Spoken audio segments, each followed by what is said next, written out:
श्री शिवाय नमस्तुभ्यम। स्वागत है आपका शिव पुराण शिरुद्ध संहिता पंचम खंड 43वें अध्याय में हिरण्यकशिपु की तपस्या और नरसिंह द्वारा उसका वध। संत कुमार जी बोले, हे व्यास जी, वारा रूपधारी श्रीहरि विष्णु द्वारा अपने भाई हिरण्याक्ष का संहार किए जाने से हिरण्यकशिपु बहुत दुखी और क्रोधित तो था ही, अतः उसने अपनी असुर सेना को देवताओं का संहार करने की आज्ञा दी तथा अपनी विष्णु भक्ति प्रजा को भी दंड देने के लिए कहा। तब आज्ञा पाकर स्वामी भक्त असुरों ने देवलोक का विनाश कर दिया। उनके आतंक से देवता स्वर्ग छोड़कर भाग खड़े हुए।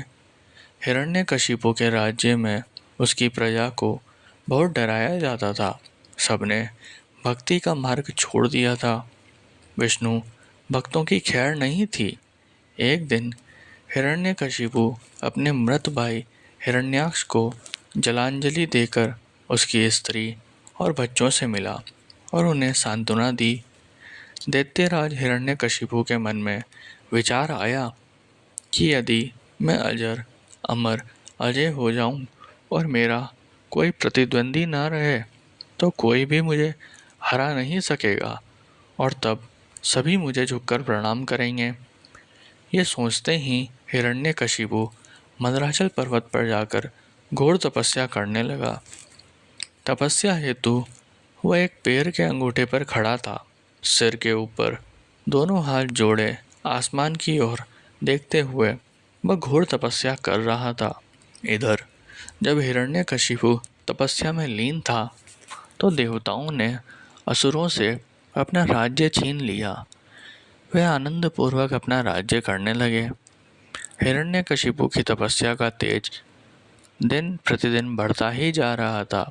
उसके तप की अग्नि से देवता तप्त हो उठे और भयभीत होकर ब्रह्मा जी के पास गए। तब सब देवताओं ने हाथ जोड़कर ब्रह्मा जी को प्रणाम किया।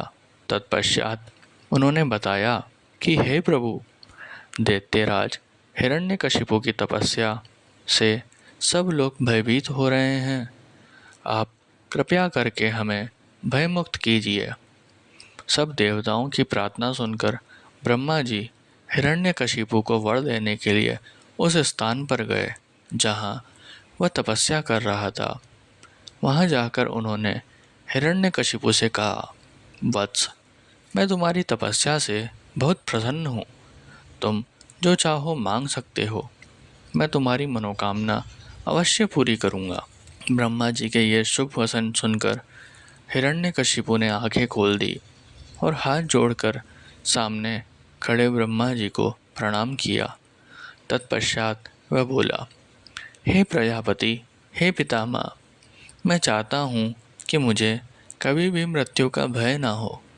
मैं किसी अस्त्र शस्त्र, पाश, वज्र, सूखे पेड़, पर्वत, जल, अग्नि से न मरूं। देवता, दैत्य, मुनि, सिद्धवर अथवा सृष्टि की कोई भी रचना मेरा वध ना कर सके।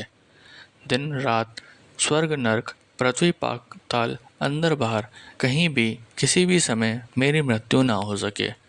ब्रह्मा जी ने प्रसन्न होते हुए तथास्तु कह दिया। तुम्हें तुम्हारे अभिष्ट फलों की अवश्य प्राप्ति होगी। जो वरदान तुमने मांगा है वह अवश्य फलीभूत होगा। तुमने 96,000 वर्षों तक तपस्या करके मुझे प्रसन्न किया है। अब तुम सुखपूर्वक राज्य करो। अपना इच्छित वरदान प्राप्त करके दैत्यराज हिरण्यकशिपु बहुत प्रसन्न हुआ और हाथ जोड़कर ब्रह्मा जी की स्तुति करने लगा। तत्पश्चात ब्रह्मा जी अंतर्ध्यान हो गए। हिरण्यकशिपु अपने घर वापस चला आया। वहाँ जाकर उसने मन में यह विचार किया कि अब मैं अमर हो गया हूँ। अब कोई भी मुझे नहीं मार सकता। इसलिए अब मुझे अपने राज्य का विस्तार करना चाहिए। यह विचार मन में आते ही उसने तीनों लोकों पर अपना अधिकार स्थापित करने का निर्णय किया। उसने देवताओं से भयंकर संग्राम किया और उन्हें हराकर उनके राज्य पर अधिकार कर लिया। देवता अपने प्राणों की रक्षा हेतु वहां से भाग खड़े हुए और भगवान श्री हरि विष्णु के पास गए। भगवान श्री हरि के पास पहुंचकर देवताओं ने अपनी व्यथा सुनाई और उनसे अपनी पीड़ा और कष्टों को दूर करने की प्रार्थना की।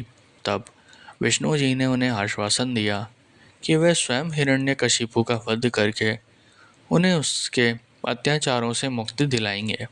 भगवान विष्णु के आश्वासन पर देवता उन्हें धन्यवाद देकर बैकुंठ लोक में वापस आ गए। वे अपनी रक्षा के लिए अलग अलग जगहों पर निवास करने लगे।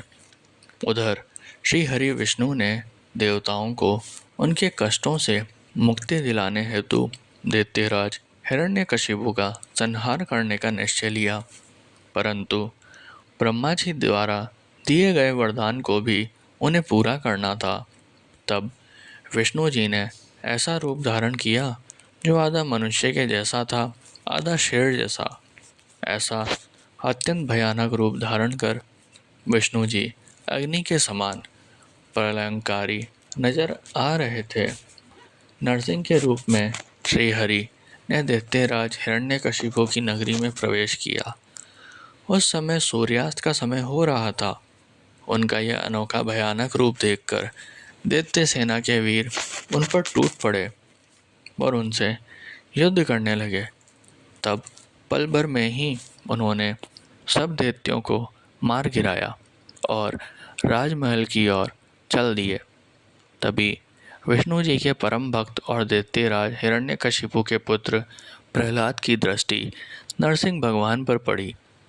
प्रहलाद बोला, हे पिताजी, यह अद्भुत रूप धारण किए नरसिंह अवतार मुझे तो भगवान जान पड़ते हैं। इनकी वीरता की प्रशंसा करना तो असंभव है, अतः आपको इनकी शरण में चले जाना चाहिए।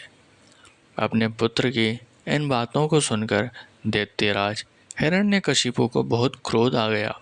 वह बोला, पुत्र, तुम बिना कारण ही भयभीत हो रहे हो। तुम दैत्यों के अधिपति के पुत्र हो, तुम्हें इस प्रकार कायरता भरी बातें कदापि नहीं करनी चाहिए। यह कहकर हिरण्यकशिपु ने अपने सैनिकों को आदेश दिया कि शीघ्र ही जाकर अपने वीर दैत्यगण नरसिंह भगवान को पकड़ने के लिए दौड़े, परंतु उनके समीप जाते ही वे भस्म हो गए। अब दैत्यराज स्वयं युद्ध करने के लिए अपने अस्त्र शस्त्रों सहित आगे आए। तब भगवान नरसिंह और दैत्यराज हिरण्यकशिपु में बहुत भयानक युद्ध हुआ, परंतु भगवान नरसिंह के आगे दैत्यराज हिरण्यकशिपु की एक न चली। नरसिंह ने हिरण्यकशिपु को खींचकर अपनी जंघा पर लेटा लिया और उसकी छाती को अपने नाखूनों से चीर दिया। उसके प्राण पखेरु उड़ गए। तभी हिरण्यकशिपु के पुत्र प्रहलाद ने वहां आकर नरसिंह भगवान के चरणों में अपना सिर झुकाकर क्षमा याचना की। भगवान विष्णु ने प्रहलाद को आशीर्वाद देकर हिरण्यकशिपु का राज्य सौंप दिया। जैसे ही देवताओं को हिरण्यकशिपु के मारे जाने की सूचना मिली, वे बहुत प्रसन्न होकर नृत्य और श्री हरि विष्णु की स्तुति करने लगे। आकाश में मंगल ध्वनि गूंजने लगी और फूलों की वर्षा होने लगी। इस प्रकार हिरण्यकशिपु का वध करने के पश्चात प्रहलाद को राज्य सौंपकर भगवान नरसिंह वहां से अंतर्ध्यान हो गए। तत्पश्चात सभी प्रसन्नतापूर्वक अपने अपने लोकों को चले गए।